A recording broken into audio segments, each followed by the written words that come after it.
The screen flashed red, subject terminated. Lyra stared at the alert, confused. They'd just successfully erased a man from the city's all-seeing network, so why was the system reporting him dead? Her fingers froze over the holographic keyboard. The air in the cramped data den turned to ice. This wasn't part of the script. Erasure meant freedom, a digital ghost, not a corpse. Across the room, Kai leaned against a dripping concrete wall, the neon glow from a street-level noodle sign painting his face in shifting blues and reds. He saw her stillness, the way her shoulders locked. "Lyra, talk to me." His voice was a low rasp, the permanent edge of a man who slept with one eye on the door. "We have a problem," she said, her words clipped. "A big one." The celebration died before it could begin. Silas, their new recruit, hovered near the door, his eyes wide. He was supposed to be their proof of concept, the volunteer who needed to vanish from Nexus's debt tracers. Now he looked like he'd seen a ghost, or made one. Lyra pulled up the feed from their target's last known location, a grimy capsule hotel in the lower spire. The system log was a clean, surgical report. Subject ID, purged. Vital signs, null. Time of termination, 22:47. Exactly 17 minutes after they'd fired the ghost signal. "It's saying he's dead, Kai, not missing, terminated, by the system." Kai pushed off the wall, the illegal sensory augments along his temples glowing faintly as he accessed his own crude scan of the local grid. "That's impossible. The ghost signal severs the neural link, it makes you invisible. It doesn't kill you," but doubt was a cold worm in his gut. His own past was a black hole, a void his augments couldn't illuminate. He knew what it was to be a ghost. This felt different. This felt like being hunted. "Unless we misunderstood what it does," Lyra muttered, her fingers flying now, digging into the code layers beneath their stolen protocol. She was a cynic by trade, a data jockey who trusted zeros and ones more than people. This was a variable she hadn't calculated. "We just painted a target on him, a big, glowing one." Silas finally found his voice, thin with panic. "What does that mean for me? You said I'd be free. You said the debt would be gone." "It means we don't know what we're playing with anymore," Kai snapped, his eyes never leaving Lyra's screens. The central mystery yawned open before them, terrifying and absolute. What was the true purpose of the ghost signal? And if someone was hunting the people who used it, who were they? Lyra isolated a secondary data packet attached to the termination alert. It was encrypted in a military-grade cipher she'd only seen in Nexus Black Ops manifests. Her blood ran cold. This isn't a system error. This is a report, sent to someone. "Who?" Kai demanded. "Tag is blank, just a routing code. It leads into the Citadel's secure core." The Citadel, Nexus Corporation's gleaming spear of a headquarters, piercing the smog layer far above their rain-slicked world. Before she could probe further, every screen in the den flickered. A live surveillance feed from a traffic cam near the capsule hotel window forced its way onto their main display. It showed a narrow alley, overflowing dumpsters, perpetual rain. A figure in a dark, non-reflective coat was walking away from the hotel's service entrance. The image was wrong, staticky, like the cameras couldn't focus on him. He left no clear silhouette, just a human-shaped blur of visual noise. A static man. "He was there," Lyra breathed. "He was right there." As they watched, the static man paused. He turned slowly, as if sensing the distant camera's gaze. The feed didn't show a face, just a smeared, impossible blankness. Then he raised a hand, not a wave, a single, deliberate point, directly at the camera. At them. The feed died, plunging the den into the murky glow of standby lights. Silence thick and choking. "He saw us," Silas whispered, his voice breaking. Kai's augments flared, a spike of adrenaline and fear. "No, he knew we were watching. That was a message." Lyra swiveled in her chair, her face pale. "The ghost signal isn't a glitch, it's a beacon, and we just lit one up for him." She pulled up Silas's profile, still active on the Nexus grid. His debt tracer pulsed softly, a digital heartbeat. "We have to run, right now, before his signal gets the same update." "But where?" Silas asked, desperation clawing at his words. Kai was already moving, grabbing a worn pack, his mind racing over the labyrinth of the lower levels. Every shadow now felt like a potential host for that staticky, blank shape. "Anywhere but here. They know we have the protocol. They know we can make people disappear." The rain hammers the corrugated roof of the abandoned arcade they fled to, a frantic drumbeat matching Kai's pulse. The air smells of ozone and decay. Lyra is jacked directly into a stolen network node, her eyes scanning lines of code reflected in her lenses. Silas paces, a caged animal, his debt tracer a constant, silent scream on his wrist. "The termination protocol," Lyra says, her voice hollow. "It wasn't triggered by the erasure. It was triggered for the erasure. The ghost signal doesn't just delete you, it flags you. It sends a priority alert to a separate, hidden queue. She isolates a string of code, a tag buried so deep it's practically part of the city's DNA. Project Cull." The words hang in the damp air, a project, a purpose. A back door, Kai realizes, the pieces snapping into a horrifying picture. We didn't find a glitch, we found a corporate kill switch. They want people to find it. They're using rebels like us to do their dirty work, to point them at anyone who wants out. Silas stops pacing, so I'm on a list of people to be. Terminated, Lyra finishes. She looks at him and for the first time her cynicism cracks, revealing raw fear. We all are, we used the protocol. We're flagged.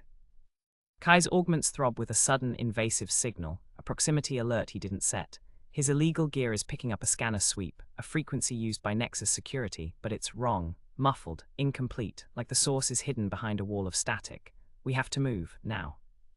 They burst into the dripping alley, the neon of the upper levels a smear of color through the downpour. They're heading for the rust markets, a tangled bazaar of analog tech and forgotten things where signals get lost. But the feeling is wrong. The streets are too quiet. The few drones overhead seem to pause, their lenses tilting. A delivery bot rolls past, its sensor array swiveling.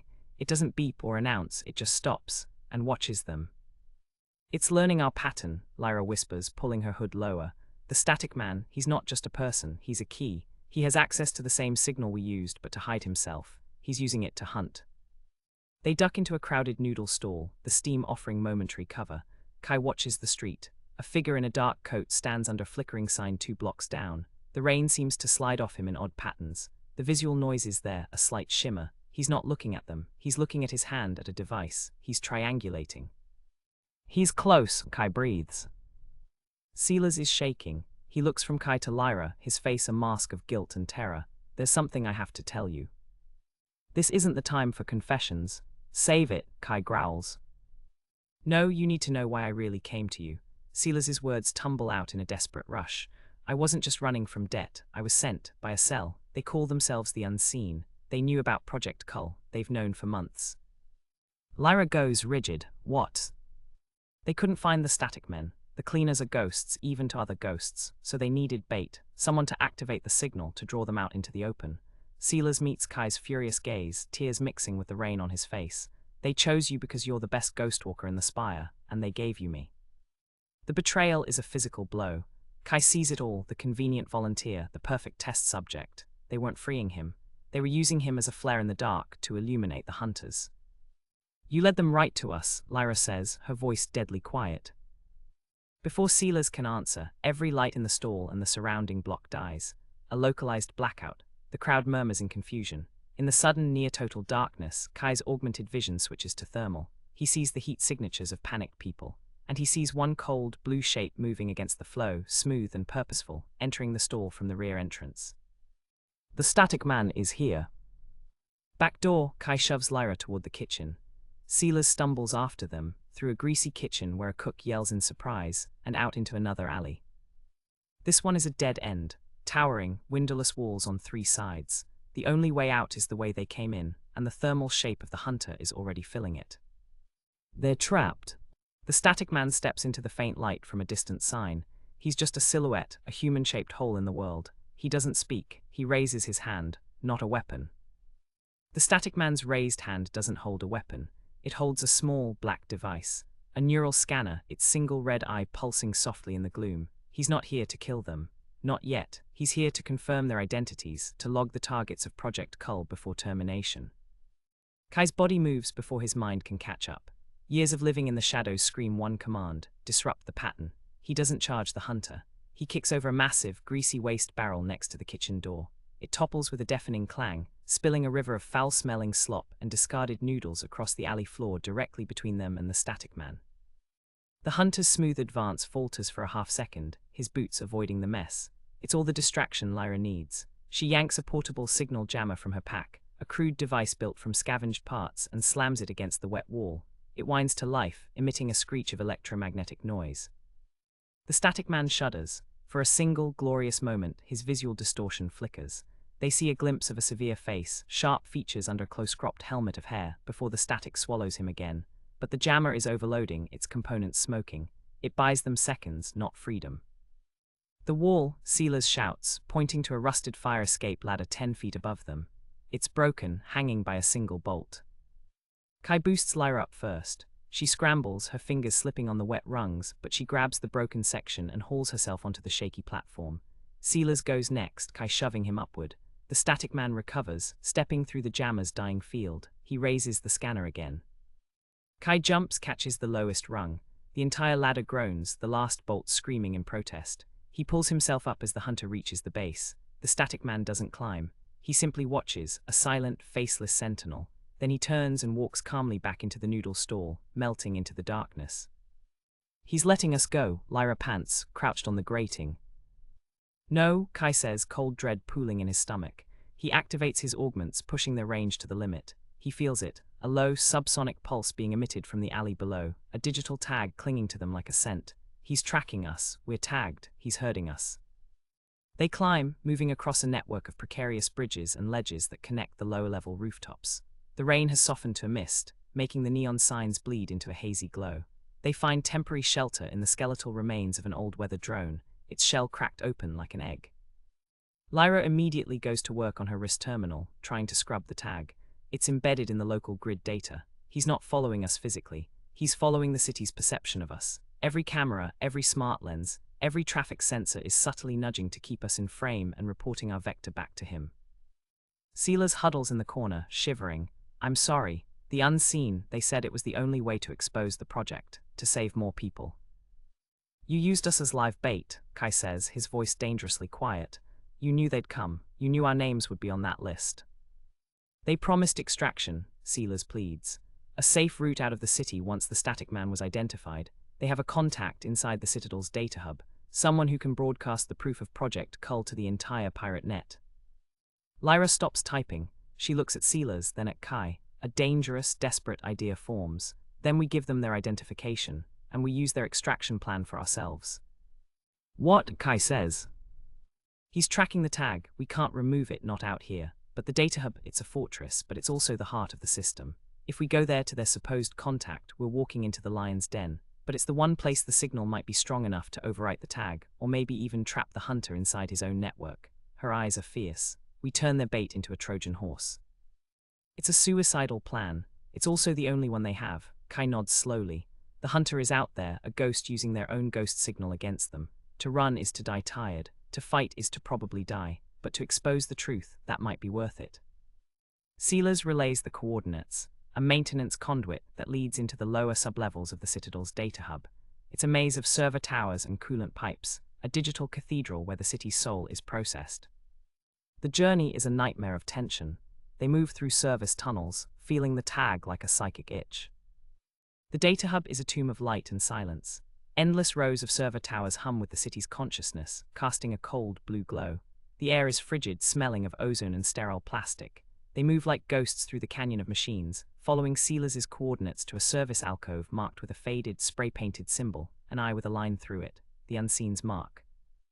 A woman is waiting. She wears the grey coveralls of a hub technician, but her eyes are sharp, wary. Silas, you're late. The tag is strong. He's already in the sector.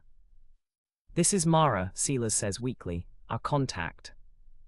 Lyra doesn't waste time. Can you broadcast a data packet to the pirate net? Full exposure of Project Cull with proof. Mara nods, plugging a cable into a hidden port in the wall. A holographic console flickers to life. I can, but the moment I initiate, Nexus counter-intrusion protocols will lock this sector down. We'll have maybe 90 seconds to get the data out before they fry every circuit in here, and us with it. Do it, Kai says, his augmented senses stretched thin, listening for the telltale distortion of the static man. He can feel the digital tag on them, a persistent whisper in the local grid. They are the lure in the trap. Now they need the hunter to spring it. Lyra jacks in, transferring the stolen code, the termination logs, everything. Mara's fingers fly. Uploading, pirate net nodes are live, broadcasting, now. A progress bar flashes on the main hub display, visible for a split second before security overrides blot it out. But it's too late. The data is loose, a screaming truth racing through the city's underground channels. Alarms blare, a deafening, pulsating shriek. Red emergency lights bathe the server rows in a bloody wash. Hissing sounds erupt as emergency bulkheads begin to slide down from the ceiling, sealing the exits. And he steps into the open aisle between the servers. The static man, the visual noise around him is less pronounced here, muted by the hub's own powerful emissions. They see him clearly for the first time. a man in tactical gear, his face cold and impassive, a Nexus insignia barely visible on his collar. In his hand is not a scanner, but a sleek, authorized sidearm. The time for identification is over.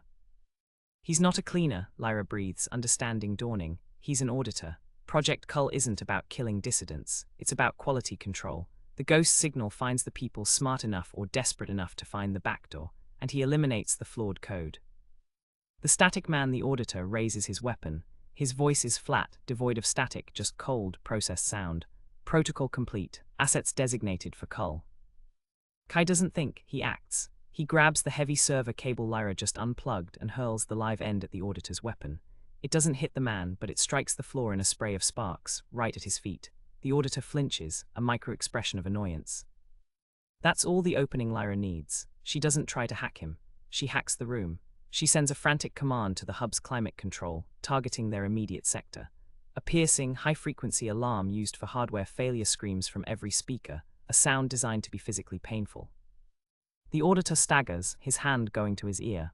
His perfect, static-shielded connection to the grid wavers. Now Mara, Kai yells. Mara slams her fist onto a physical override switch.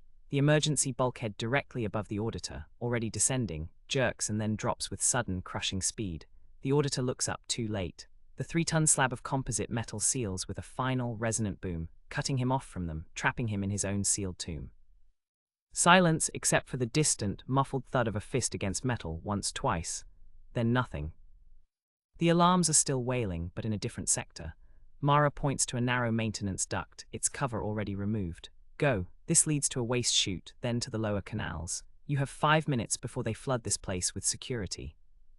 Lyra looks at the sealed bulkhead. Will he? He'll be recovered, Mara says, but the data is out. The proof is live. Everyone on the pirate net now knows about Project Cull. Nexus can't silence that. Kai looks at Silas, who is trembling, his face pale. The betrayal still burns, but the man was a pawn just like they were. You coming? Silas nods, tears of relief in his eyes. They scramble into the duct, crawling through darkness and heat, until they spill out into a torrent of warm, recycled water, then into the filthy freedom of the lower canals. They collapse on a grimy ledge, gasping, the citadel a distant spear of light far above. They are alive. The silence in the canal is a living thing, thick with the smell of stagnant water and rust. They've won. The data is out. Project Cull is exposed. Kai leans against the curved wall, the adrenaline crash leaving him hollow. Lyra checks her wrist terminal, a grim smile touching her lips as she confirms the broadcast is propagating across the pirate net, a digital wildfire Nexus can't contain. Silas just breathes, as if learning how all over again. Then the water around their ankles ripples, not from them. A single, perfect ripple expands from the center of the channel. Kai's augments scream a silent alarm. A new signal, clean and official, pings his awareness. It's not the distorted static of the hunter. It's a Nexus security clearance, grade Alpha, moving toward them. Fast.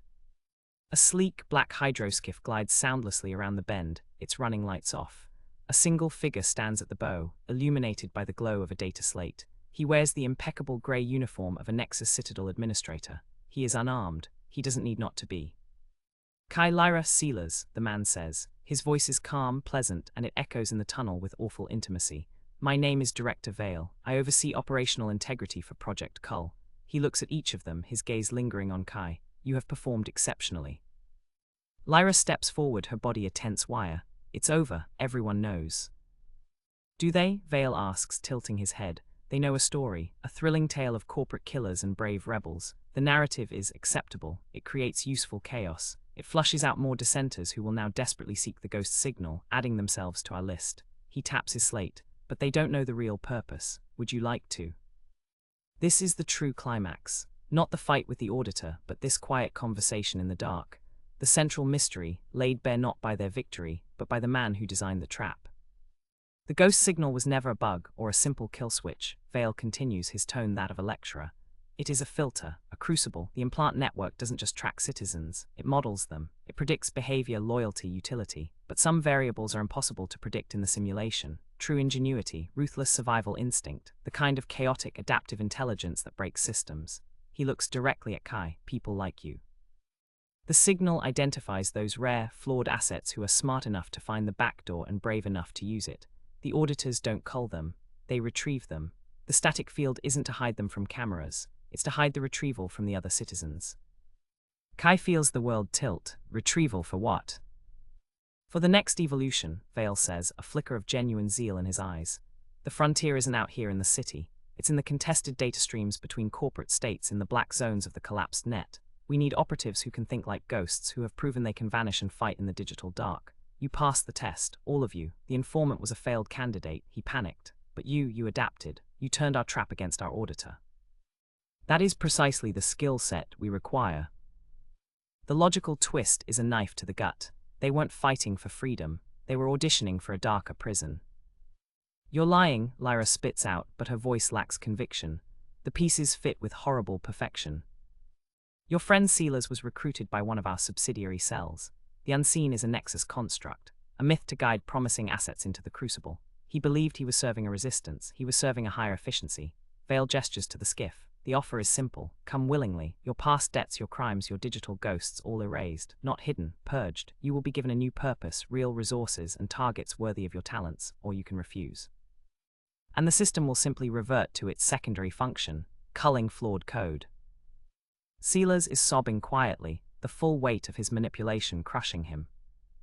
Kai looks at Lyra. He sees the same calculation in her eyes. The cynic who always believed the worst of the system now faces a truth worse than she imagined. Fighting means dying here in the mud after everything.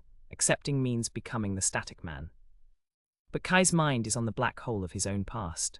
The memories his augments can't access. What if that void wasn't an accident? What if it was an earlier test? What did you do to me? Kai asks, his voice low. Before. Vale's smile is thin. You were our first successful field graduate, Kai. Your memories were partitioned for your protection during a deep cover operation that went cold. The ghost signal protocol was built from the neural patterns we recorded from you. You are the original ghost. The words hang in the damp canal air, a truth more suffocating than the static man's gun. Kai was the original ghost. The protocol, the hunters, this entire nightmare, it was built from him. He feels the void in his mind not as a wound, but as a locked door, and Vale is holding the key.